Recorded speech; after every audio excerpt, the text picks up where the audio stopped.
میں نے ایک بیان یہ بھی کیا تھا کہ خواتین مردوں کی طرح سمٹ کے نماز پڑھیں, ٹھیک ہے نا, خواتین مردوں کی طرح سمٹ کے نماز پڑھیں. اس پہ میں نے کہا تھا کہ بہت سے لوگ کہتے ہیں کہ دلیل سے ثابت کرو, حدیث سے. تو میں نے دلیل یہ دی تھی کہ اس پر پوری امت کا صدیوں سے اجماع ہے. صدیوں تک کوئی ایک فقیہ بھی ہمیں ایسا نہیں ملتا جس نے یہ کہا ہو, ٹھیک ہے نا. لوگ کہہ رہے نہیں حدیث تو نہ ہوئی, حدیث تو بھائی یہ اجماع حدیث سے بڑھ کر ہے, یہ حدیث سے بڑھ کر ہے. بعض لوگوں نے پھر میں نے یہ بھی سوال کیا کہ اگر ہر مسئلے پر آپ کو حدیث ہی چاہیے تو پھر آپ ہمارے سامنے حدیث پیش کریں کہ خواتین صفا اور مروہ کے درمیان چلنے پر کوئی حدیث پیش کریں. حدیث میں تو دوڑنا آتا ہے, جیسے نبی نے یہ فرمایا صلو کما رأیتمونی اصلی, جیسے میں نماز پڑھتا ہوں ایسے پڑھو. تو ایسے ہی حدیث میں یہ بھی تو آتا ہے کہ مناسک حج مجھ سے سیکھو, یعنی جیسے میں کر رہا ہوں ایسے کرو. تو نبی نے تو رمل کیا ہے 3 چکروں میں, سینہ اکڑا کے آپ نے 3 چکروں میں طواف کیا ہے. آپ صلی اللہ علیہ وسلم نے زور سے لبیک کہا ہے. آپ صلی اللہ علیہ وسلم نے صفا مروہ کی صحیح پر دوڑ لگائی ہے.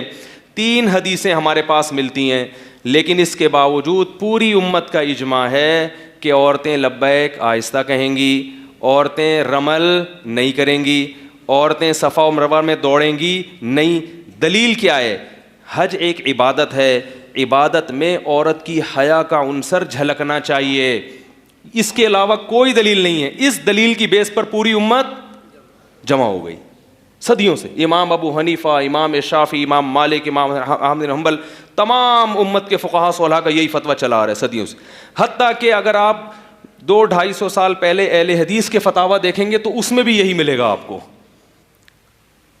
کتنی بڑی دلیل ہے. اب اگر مجھ سے آپ حدیث مانگتے ہو کہ عورتیں الگ طرح سے نماز پڑھیں گی, اس کی دلیل حدیث سے, تو میں بھی تو آپ سے مانگ سکتا ہوں کہ عورتیں صفا مروہ میں دوڑیں گی نہیں, اس کی دلیل حدیث سے. ادھر آ کے چپ ہو جاتے ہیں. میرا مقصد کسی عالم کا مذاق اڑانا نہیں ہے. میرا مقصد ہے کہ جب آپ کا یہ لب و لہجہ ہے کہ آپ ان علماء ائمہ اربعہ کا مذاق آپ اڑاتے ہیں, تو یہ جب وہ آپ سے دلیل کا مطالبہ کر رہے ہیں تو وہاں آپ ایک دم کیا ہو جاتے ہیں, خاموش. ایک صاحب نے یہ بھی کہا کہ پوری دنیا میں عورتیں مردوں کی طرح نماز پڑھ رہی ہیں, صرف بر صغیر کی عورتیں تھوڑا سمٹ کے پڑھتی ہیں نماز. پوری دنیا ایک طرف, یہ پوری دنیا اب ایک طرف ہوئی ہے. آج سے پہلے سب عورتیں سمٹ کے پڑھتی تھی, اب دنیا میں یہ انقلاب آیا ہے. تو ہم آج کے لوگوں کو دیکھیں یا ماضی کے لوگوں کو دیکھیں. ملیشیا میں, انڈونیشیا میں شافی فقہ رائج ہے, اور فقہ شافی کی تمام کتابوں میں لکھا ہے کہ عورتیں کیسے پڑھیں گی, سمٹ. تو اب اگر وہاں تبدیلی آئی ہے تو یہ تبدیلی علم کی کمی سے آئی ہے, کیونکہ جیسے جیسے قیامت قریب آ رہی ہے علم اٹھتا جا رہا ہے. حدیث میں آتا ہے کہ اللہ علماء کو اٹھاتے رہیں گے, کتابوں کو نہیں اٹھائیں گے. کتابیں رہیں گی, علماء اٹھ جائیں گے. لہذا جاہل لوگ وہ کتابیں پڑھ کے کیا کریں گے, لوگوں کو غلط گائیڈ کرنا شروع کر دیں گے. ان اللہ, پھر وہی حدیث کا حوالہ مانگیں گے نا, تو میں حدیث پڑھ دیتا ہوں. ان اللہ لا يقبض العلم انتزاعا من صدور العلماء ولكن يقبض العلماء. اللہ علماء کے سینوں سے علم نہیں اٹھائے گا بلکہ علماء کو اٹھا لے گا اللہ تعالیٰ. کتابوں کے اٹھانے کا اللہ نے ذکر حدیث میں ذکر نہیں ہے. کتابیں رہیں گی لیکن علمی صلاحیت ختم ہوگی. کتابیں پڑھ پڑھ کے, حدیث میں آتا ہے کہ لوگ جاہلوں کو اپنا مقتدا بنا لیں گے. اتخذ الناس جہالا رؤوسا فضلوا فافتوا بغیر علم, علم کی عمق اور گہرائی کے بغیر فتویٰ دیں گے. فضلوا واضلوا, خود بھی گمراہ ہوں گے اور پبلک کو بھی, بولو بھائی, گمراہ کریں گے. یہ وہ دور ہے. تو اجماع کیا ہے, حجیت قطعیہ. تو صدیوں سے اجماع چلا آ رہا ہے, تو آپ اس کے خلاف نہیں جا سکتے. لیکن پھر بھی اگر کوئی گیا ہے, میں تو پھر بھی اس کی شان میں گستاخی نہیں کرتا. کہتے چلو کوئی بھی عالم ہے, اس کی رائے ہوگی, مگر وہ ہمارا بھی تو احترام کر لے نا. کیا یار, اگر ان علماء کی یہ رائے ہے کہ عورتیں سمٹ کے نماز پڑھیں گی تو ان کے پاس بھی دلیل ہے. کوئی بات نہیں, جو ایسے پڑھ رہا ہے ایسے پڑھنے دو, جو ویسے پڑھ رہا ہے ویسے. اتنا بھی تو آ جاؤ نا. لیکن نہیں, یہ تو قرآن سنت کو مانتے ہی نہیں ہیں, یہ تو اندھے مقلد ہیں, یہ تو یوں ہیں, یہ تو یوں ہیں. تو اس لیے یہ ہے وہ فرقہ واریت. ہم چما دیگرے نیز, ہمیں پتہ ہے باقی سب کیا ہیں, سب بیوقوف ہیں. ٹھیک ہے نا. اس کو کیا نام دیا گیا ہے؟ علم کا. ایک صاحب مجھے کہنے لگے کہ طلاق 3 طلاق پر سوڈان میں بھی قانون بن چکا ہے کہ 3 طلاقیں کتنی ہوں گی؟ 1. سعودیہ کے بھی بہت سارے مفتی فتویٰ دینے لگے 3 کتنی ہوں گی؟ 1. پاکستان میں 1963 میں جو آئلی قوانین بنے اس میں بھی 3 کو کیا شمار کیا گیا ہے؟ 1. مصر میں بھی 1900 فلاں میں یہ قانون بنا کہ 3 کتنی ہوں گی؟ 1. پوری امت ایک طرف اور یہ پاکستانی مولوی ایک طرف. 5-6 لوگ بیٹھے ہوئے تھے, وہ بڑے متاثر ہوئے ان کی بات سے, کہیں مفتی صاحب بڑی زبردست, آپ کے پاس کیا جواب ہے؟ میں نے کہا انہی کی بات میں اس کا جواب موجود ہے, تھوڑی سی عقل ہونی چاہیے. میں نے کہا یہ کہہ رہے ہیں کہ سوڈان میں 1957 یا 46 میں قانون بنا کہ 3 ایک ہوں گی, تو سوڈان میں اسلام 1946 میں آیا ہے؟ بولو نا بھائی. سوڈان میں 1000 سال پہلے اسلام آیا تھا. جب 1946 میں پرانے قانون کو چینج کیا, اس کا مطلب 1000 سال سے سوڈان کی گورنمنٹ 3 طلاق کو کیا مانتی تھی؟ 3 مانتی تھی. 1963 میں پاکستان میں قانون بنا, آئلی جو ایوب خان نے بنایا کہ 3 کتنی ہوں گی؟ 1. وہ بلکہ 1 بھی نہیں, وہ عجیب سا بنا. تو میں نے کیسے پتا چلا؟ 1963 تک بر صغیر میں جو اسلام جب سے آیا ہے نا محمد بن قاسم کے دور سے, اس وقت سے لے کر اب تک تمام عدالتوں میں برما, بنگلہ دیش اور انڈیا اور پاکستان سب میں 3 کو کتنا سمجھا جاتا تھا؟ 3. یہ 1000 سال سے امت کیا پکوڑے بیچ رہی تھی, یہ تیل بیچ رہی تھی, یا گھاس کھا رہی تھی؟